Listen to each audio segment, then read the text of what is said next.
Douglas Murray is still bothering Joe Rogan. Yes, despite their spat on Rogan's top-rating podcast happening weeks ago, Joe Rogan continues to take digs at the commentator during his episodes. This time it was again in relation to Gaza, where Rogan was sympathizing with the plight of the Palestinian civilians and then added that he wouldn't want to go there. This was a dig at Murray's claim that someone can only be an expert about a topic if they have actually been there and experienced it for themselves.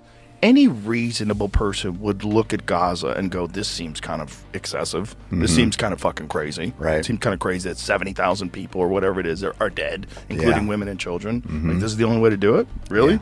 Any reasonable person, that doesn't make you anti-Semitic. It doesn't make you anti-Zionist. It doesn't make you anything. It just like doesn't make you pro-Hamas. Like, no, it Could be pro-human. Yeah, human beings. I don't think humans should be murdered. Yeah. Just like, that sounds so reasonable.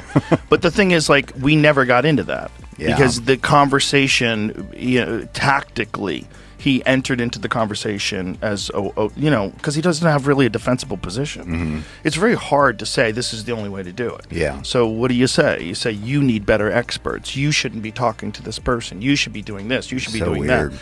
Like, why don't you have this? You've never been there. You should go there. Like, bitch, I am not going there. What the fuck are you talking about? You're not even going to Brazil for another UFC fight. Yeah, exactly. I don't go to Canada. Like, Rogan's comments sparked a mixed reaction from online commentators, with some applauding his sympathetic view on the chaos in the Middle East and some blasting him. This commentator said, "Joe is making sense here and speaking the truth." But this person wasn't so sure, saying any reasonable person would also ask, why is Hamas still holding hostages? Why did they start this war on October 7 by slaughtering civilians? End the war tomorrow. Hamas just has to surrender and free the captives. And whilst Joe Rogan is sympathetic to Palestinians, Douglas Murray has only grown stronger in his resolve to destroy Hamas. People thought that the claim that Hamas was ISIS was a rhetorical claim. We know since Saturday, if we didn't know before, it is not rhetoric, it is real. If you stand in Britain with a Hamas flag, you should not be allowed to be free in Britain. You should be arrested, have your citizenship withdrawn, your passport withdrawn. You should be deported, you should be sent to the Gaza and try your luck there. But you should not be given the right to insult and to taunt Jews after the death of Jews. It's intolerable and we should not tolerate it. Let me say one more thing, and it's the main thing I wanted to say to you tonight. That you're not alone. That you're not alone. The online bickering of Rogan and Murray, as well as other commentators in the West, comes as the war between Israel and Hamas continues to rage. Only days ago, 9 siblings were killed after Israel launched an attack on Gaza. It's been 2 days now and I can't stop thinking about Dr. Alaa al-Najjar. A pediatrician, a healer, a mother. The military in Israel bombed her home in Gaza. They targeted her home. When she came back from the hospital, she found 7 of her children's bodies charred beyond recognition, buried in the rubble. 2 of them still missing.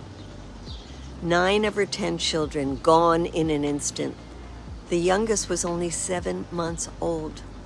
The eldest was only 12. Her husband and surviving child are in critical condition. And closer to home in the US, 2 young Israeli embassy workers were allegedly shot by a pro-Palestine activist who shouted "Free Palestine" during his arrest. No.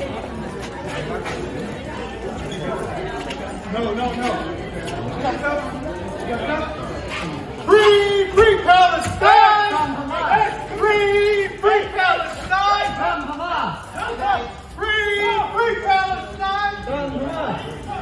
This further escalated tensions between the pro-Palestine camp and the pro-Israel camp, with vigils for the slain young workers being disrupted by activists. Go fuck yourselves!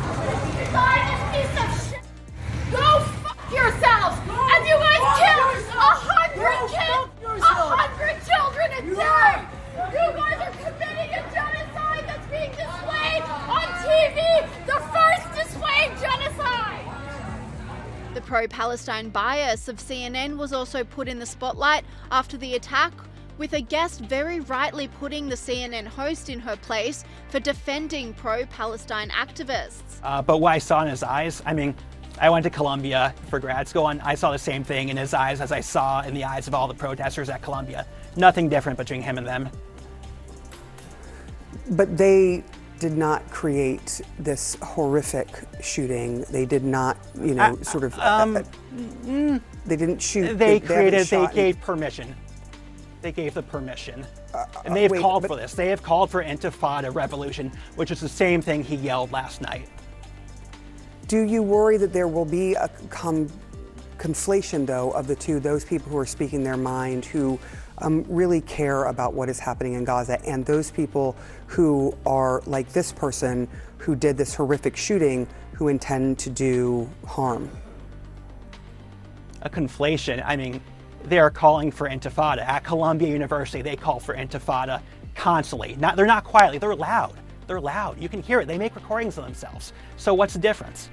And then the usual unhinged suspects took to social media to completely make a fool of themselves by strangely celebrating the cruel deaths of these two innocent victims. I do not condemn the elimination of those two Zionist officials who worked at the Israeli embassy last night, and here's why. He spent his days working at the Israeli embassy, fighting to maintain Israel's genocide and support for that genocide in this country. He is a war criminal. And the same was true for the woman. This was not because they were Jewish, it was because they were Zionists. And a manifesto from the suspect in custody, Elias Rodriguez, who apparently, if we are to believe this is true, he is part of the movement, and he has consistently posted about Palestine. He targeted these two because of their connection to the state of Israel, because they are Zionists, not because they are Jews. And I want to remind you that while this attack took the lives of two human beings, Israel has murdered thousands of Palestinian civilians in cold blood without any shame. I ask you, what is the difference between Elias Rodriguez and Aaron Bushnell to you? Perhaps the only difference I can see is that Aaron Bushnell's sacrifice in flames, protesting his government's role in a genocide he could no longer bear to be a part of, is more palatable to this world, because he did not throw the final stone in his last moments at the mob of criminals whose suffering they've brought to this world is more than this world can bear any longer. Nice perm, kid. Hey, make of that what you will, but it feels to me like we are going back into the same cycle of history we saw in the 1960s, when the left glorified cretinous murderers from Che Guevara to Charles Manson in the name of revolution. Now they're doing it again, celebrating Hamas and calling for their style of nihilistic violence to be reenacted in the West again.